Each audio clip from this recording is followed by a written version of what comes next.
આટલા બધા વિડીયો મૂકસ પૈસા કેમ નથી થતા? કંઈ થતું નથી. પણ મોનેટાઇઝનમાં એક મોટી પ્રોબ્લેમ બની શકે છે. એ છેલ્લા મને કંઈ ખબર ન પડતી કે મોનેટાઇઝન એટલે શું, એમાંથી પૈસા આવે, કઈ રીતના આવે, વ્યૂઝ. ઘણા લોકોને એ હોય છે કે વિડીયો આપણે બનાવી છીએ પણ એનાથી આપણે શું ફાયદો થાય છે, શું અર્નિંગ થાય છે, મોનેટાઇઝન એટલે શું, એ મોટો પ્રશ્ન હોય છે બધા માટે.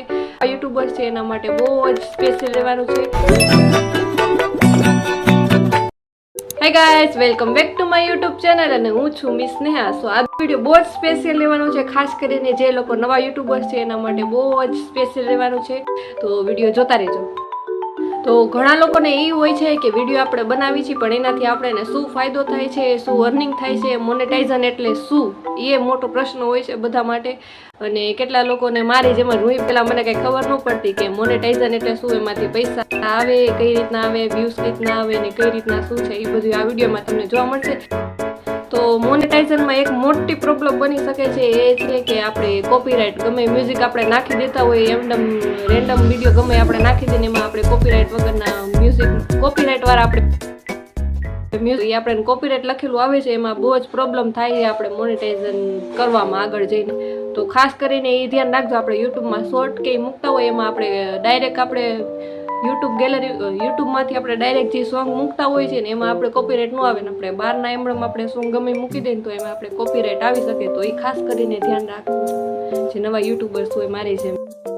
સો ટીપ 2 એ છે, રેગ્યુલરી વિડીયો મૂકવા બહુ જ જરૂર છે. હું હમણાંથી મૂકી નથી શકતી કેમ કે મારે કેટલાય રીઝન છે, કામની એવી રીતના ને એવી રીતે. એટલે તો હજી નવા યુટ્યુબર્સ હોય ને તો બેક ટુ બેક એટલે કે 2 દિવસનો ગેપ એમ રાખીને વિડીયો મૂકવો બહુ જ જરૂરી છે. કેમ કે એવી રીતે આપણે રેગ્યુલર મૂકી તો જે આપણે જોવાવાળા વ્યુઅર્સ હોય છે એ લોકોને એમ થાય કે આ વિડીયો સારા બનાવે છે. નહીં. ટીપ 3 એ છે કે આપણે એક જ કન્ટેન્ટમાં બનાવવાનું છે. હું પહેલાં શરૂઆતીમાં બહુ એવું કરતી હતી કે અલગ અલગ બધાય ઘડીક બ્યુટીના ઓલા ને બધાય મૂકતી હતી. તો પહેલેથી જ તમારે અગર વ્યુઅર્સ જાજા લેવા હોય તો ખાસ કરીને ધ્યાન રાખજો કે ગમે એક જ કન્ટેન્ટ ચૂઝ કરજો અને એમાં જ વિડીયો બનાવજો રેગ્યુલરી. ટીપ 4 હવે એ છે કે ઘણા લોકોને એમ હશે કે વિડીયો બનાવવાથી શું ફાયદો હોય, એમણે ફાલતુમાં વિડીયો એમણે બનાવવો હોય તો ના, એવું નથી. એમાં યુટ્યુબમાં કેટલાય ઘણા લોકો કરિયર બનાવે છે અને પૈસાવાળાને બધા એમાંથી જ થાય. તો એ બહુ જ સારી વસ્તુ છે વિડીયો બનાવવાનું. તો મોસ્ટ આઈએમપી કહી શકાય આને. પેપર ચાલુ છે એટલે મોસ્ટ આઈએમપી નીકળી ગઈ મારા મોઢામાંથી. તો મોસ્ટ સ્પેશિયલ ઘણા લોકોને નહીં, મને પહેલાં એમ જ હતું કે આમાંથી પૈસા કઈ રીતના આવે, ક્યારે પૈસા આવે ને ઘણા લોકો મારા ઘરે મને એમ કીધા રાખે કે આટલા બધા વિડીયો મૂકસ પૈસા કેમ નથી થતા? કંઈ થતું નથી. પણ એવી રીતે પૈસા ન આવી જાય તો એના માટે સૌથી પહેલાં તમારી ચેનલ મોનેટાઇઝ થવી બહુ જ જરૂરી છે. અને મોનેટાઇઝ થવા માટે સૌથી પહેલાં તમારે 1000 સબસ્ક્રાઈબર્સ હોવા જોઈએ ને 4000નો વોચ ટાઈમ કમ્પ્લીટ હોવું જોઈએ તમારે. ત્યારે તમારે મોનેટાઇઝન ચેનલ થાય અને પછી એ રીતના તમારે અર્નિંગ્સ ચાલુ થાય ડોલરમાં.